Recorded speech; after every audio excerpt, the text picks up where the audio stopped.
CGR English medium high school Kadapa. ఈ అబ్బాయిని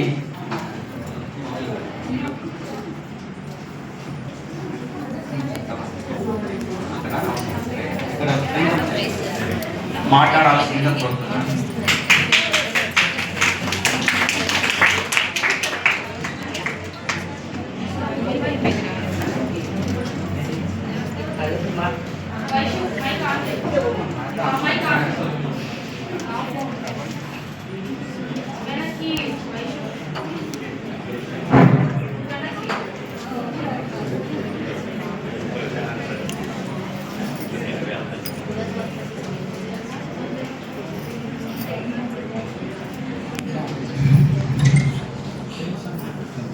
అందరికీ నమస్కారం. నా పేరు కె శ్రీరామ సంతోష్. నేను శ్రీమానది శిశువు ఇంగ్లీష్ మీడియం హై స్కూల్లో 10వ తరగతి చదువుతున్నాను. ముందుగా ఇక్కడికి విచ్చేసిన పెద్దలందరికీ తెలుగు భాషా దినోత్సవ శుభాకాంక్షలు. ఈరోజు గిడుగు రామ్మూర్తి పంతులు గారి జయంతి కాబట్టి ఈరోజు నేను మీ అందరికీ తెలుగు భాష పూర్వ వైభవం గురించి, అదే భాష ఈరోజు ఉన్న నేటి పరిస్థితి గురించి నేను మీ అందరితో కొన్ని మాటలు పంచుకోబోతున్నాను. దేశాభిమానము నాకు కలదని ఒట్టి గొప్పలు చెప్పబోకోయ్, పూని ఏదైనా ఒక మేలు కూర్చి జనులకు చూపబోయ్ అన్నారు మహానర్ గురజాడ గారు. ఇప్పుడు దాన్నే ఇప్పుడు మన తెలుగు భాషకు, ఇప్పుడు మన తెలుగు ప్రజలకు అన్వయించుకొని చూసుకుంటే, భాషాభిమానము నాకు కలదని ఒట్టి గొప్పలు చెప్పబోకోయ్, పూని ఏదైనా ఒక మేలు చేసి భాషను కాగబోయ్ అని చెప్పుకోవాల్సిన అవసరం ఎంతైనా ఉంది. ఈరోజు తెలుగు భాషా దినోత్సవము, గిడుగు రామ్మూర్తి పంతులు గారి జయంతి, తెలుగు భాష వైభవం గురించి, గిడుగు రామ్మూర్తి పంతులు గారు చేసిన సేవల గురించి ఎంతగానో చర్చించుకొని మరుసటి రోజు నుంచి నాన్ గ్రాండే నాన్ గ్రాండే అని రైట్స్ పడించే వాళ్ళ కోసం నేను చెప్తున్నాను. ఆదివారము నాడు అరటి మొలచినది, సోమవారము నాడు సుడివేసి పెరిగినది, మంగళవారము నాడు మారాకు తొడిగినది, బుధవారము నాడు పొట్టిగెల వేసినది, గురువారము నాడు గెల తెంచి తీసితిమి, శుక్రవారము నాడు చురులో దాచితిమి, శనివారము నాడు అందరికి పంచితిమి అని చిన్న వారాల పాట.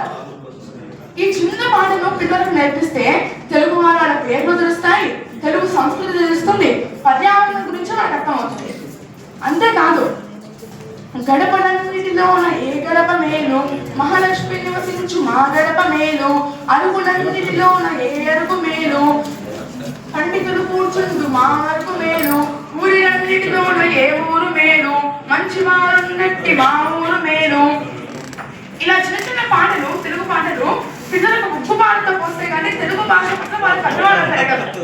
ఇలా వాళ్ళకు తెలుగు భాష గురించి నేర్పిస్తేనే భవిష్యత్తులో వాళ్ళు తెలుగు భాష తనకు ఎంతగానో తోడ్పడతారు. ఈరోజు తెలుగు భాష దినోత్సవము అంటే ఈరోజు నుంచి కేవలం ఉత్త తెలుగు భాష మాత్రమే మాట్లాడాలి, మిగతా భాషలు ఏమీ మాట్లాడకూడదు అని నేనే చెప్పడం లేదు.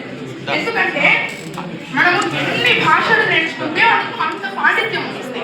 కేవలం తెలుగు భాష మాత్రమే కాదు, ఇతర దేశాల్లో మాట్లాడడానికి రకరకాల భాష మనం నేర్చుకోవాల్సిన అవసరం ఉంది.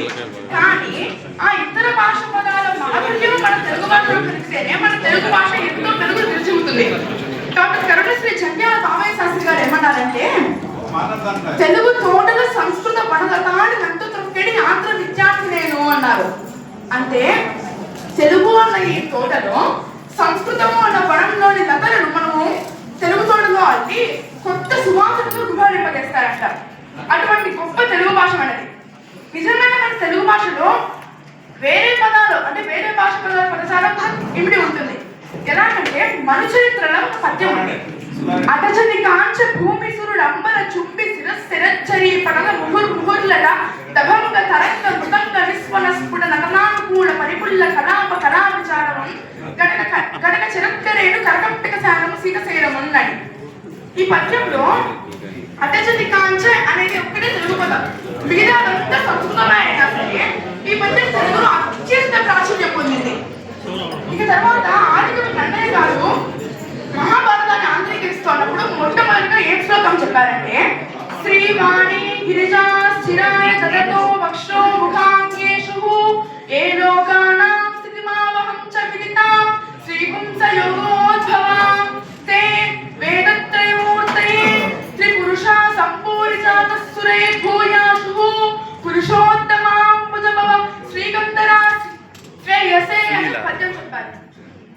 ఇక ఆర్థికమైన నమ్మే కాలం నుండి వదులుకొని నేటి గరికపాటి నరసింహారావు గారు మాడుగుల నాగపడి శర్మ గారి వరకు మన తెలుగు భాష అనే నదీ ప్రవాహం ఎంతో ఉధృతంగా సాగింది.